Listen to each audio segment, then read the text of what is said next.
Hello বন্ধুরা, তোমরা সবাই কেমন আছো?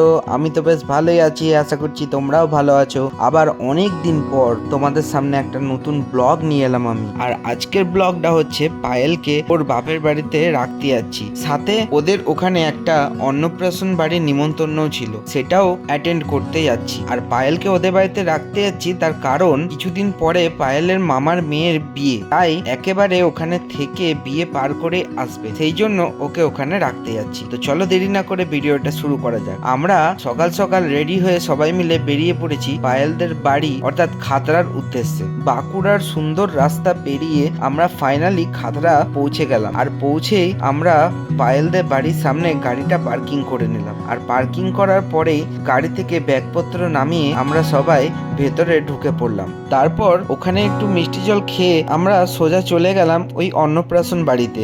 আর অন্নপ্রাশন বাড়িটা ছিল পায়েলদের বাড়ির একদম পাশের বাড়িতে। আর অন্নপ্রাশন বাড়ির মেন অনুষ্ঠানটা হচ্ছিল একটা লজে, তাই আমরা দুপুরবেলায় খাওয়া দাওয়া করার জন্য ওই লজে চলে গেলাম। এবং ওই লজটা দেখলাম বেশ সুন্দর সাজানো হয়েছে এবং খুব খোলামেলা, খুব সুন্দর জায়গায় লজটা। আমরা লজে পৌঁছেই দেখলাম কিছু স্টলে খাবার করেছে, দই বড়া সাথে একটা ঠান্ডা কোল্ড ড্রিঙ্কস। ওখানে স্টলে খাওয়া দাওয়া কমপ্লিট করে আমরা সোজা বসে পড়লাম দুপুরে খাবার খাওয়ার জন্য।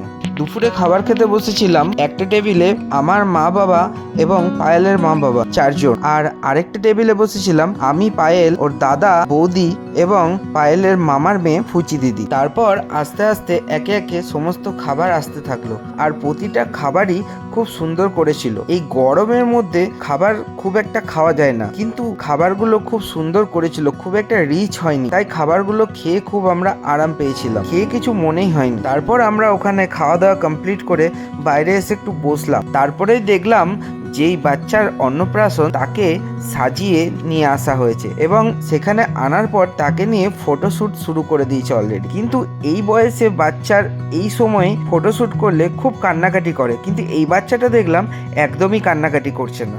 ও তোমাদেরকে তো বলাই হয়নি, এই মিষ্টি বাচ্চাটা হচ্ছে সৌনক। আর এই সৌনকেরই অন্নপ্রাশনে আমাদের ইনভিটেশন ছিল। আর এই সৌনকের বাবা মায়ের সঙ্গে সৌনক বেশ সুন্দর ছবি তুলছিল। তারপর পায়েল ওদের সঙ্গে ছবি তোলার জন্য ওদের কাছে চলে গেল। পায়েল আর বৌদি দুজন মিলে সৌনক আর সৌনকের মায়ের সঙ্গে সেলফি তুলে নিল। তারপর আমরা ওইখান থেকে বেরিয়ে পড়লাম বাড়িতে, কারণ এবারে একটু রেস্ট নিতে হবে, কারণ সারা দিন জার্নি করে এসে আমরা একটুকু রেস্ট নেওয়া হয়নি, তাই সোজা বাড়িতে চলে এলাম। আমরা বাড়িতে এসে রেস্ট নিয়ে আমরা বিকালে বাজার বেরিয়েছিলাম এবং সেদিন ছিল ফাদার্স ডে, তাই দুই বাবাকে সামনে পেয়ে ভাবলাম ফাদার্স ডেটা এখানে সেলিব্রেশন করা যাক। তাই বাবাদের জন্য একটা সুন্দর কেক নিয়ে আসা হয়েছিল এবং সেই কেকটা নিয়ে এসে বাবাদেরকে কাটানো করানো হলো। বাবারা খুব খুশি হয়েছিল। কেক কাটা কমপ্লিট হওয়ার পর সবাই মিলে কেক খাইয়ে নিল এবং সবাই মিলে কেক খেয়ে নেওয়া হলো। কেক খাওয়া দাওয়া কমপ্লিট করার পর রাতের খাবারের জন্য আমরা বসে গিয়েছিলাম। সকাল থেকে অনেক কিছু খাওয়া হয়েছে আর গরমটাও খুব ভালোই ছিল,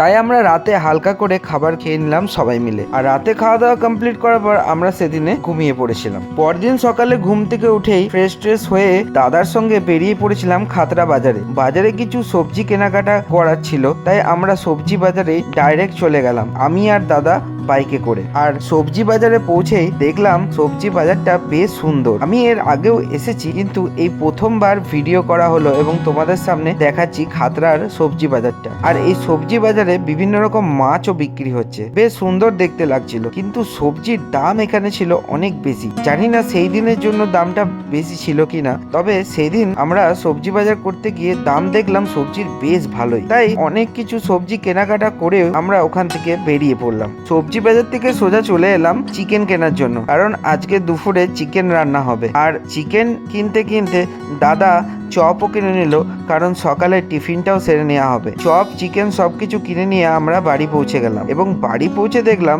ওদের বাড়ির পাগলু, অর্থাৎ সেই বিড়ালটা যেটা তোমরা আগের ভিডিওতে দেখে থাকবে, সেই বিড়ালটার সাথে আমাদের শ্যাডো বেশ খেলা শুরু করে দিয়েছে। আর আমাদেরও বেশ মজাই লাগছিল, তাই একটা ছোট্ট ভিডিও করে নিলাম ওদের। তারপর রান্না বান্না কমপ্লিট হওয়ার পর দুপুরে আমরা সবাই মিলে একসাথে খেতে বসে গেলাম। আর খাবারের তো বেশ ভালোই জুট ছিল, বিভিন্ন রকম ভাজা ভুজি সাথে চিকেন। সত্যি চিকেন রান্নাটাও বেশ ভালোই হয়েছিল। সবকিছু একসঙ্গে খাওয়া দাওয়া করে পেট বেশ ভালোই ভরে গেছিল। তাই দেরি না করে দুপুরে একটা ভাত ঘুম দিয়ে নিলাম।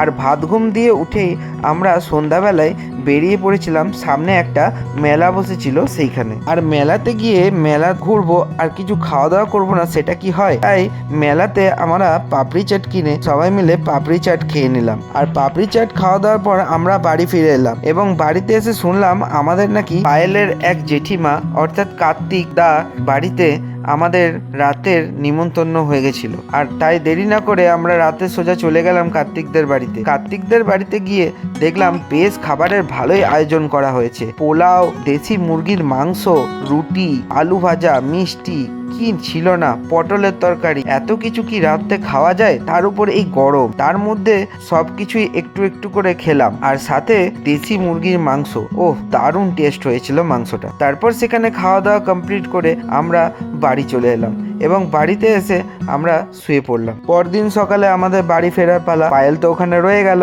আর আমি, মা, বাবা, শ্যাডো বেরিয়ে পড়লাম বাড়ির উদ্দেশ্যে। আর যাওয়ার পথে খাতড়ার অনুকূল ঠাকুরের মন্দিরে প্রণাম করে আমরা বাড়ির উদ্দেশ্যে রওনা দিলাম। আবার সেই বাঁকুড়ার সুন্দর রাস্তা এবং দুপাশের ঘন সবুজ জঙ্গল পেরিয়ে আমরা বাড়ি চলে এলাম। এই ছিল ভিডিওটা কেমন লাগলো তোমরা আমাকে অবশ্যই জানিও কমেন্টে। আর ভালো লাগলে লাইক করে দিও আর পেজটা ফলো অবশ্যই করে দিও। আবার দেখা হবে পরে কোনো নতুন ব্লগে, তার জন্য তোমাদেরকে একটু অপেক্ষা করতে হবে। আজকের মতো টাটা।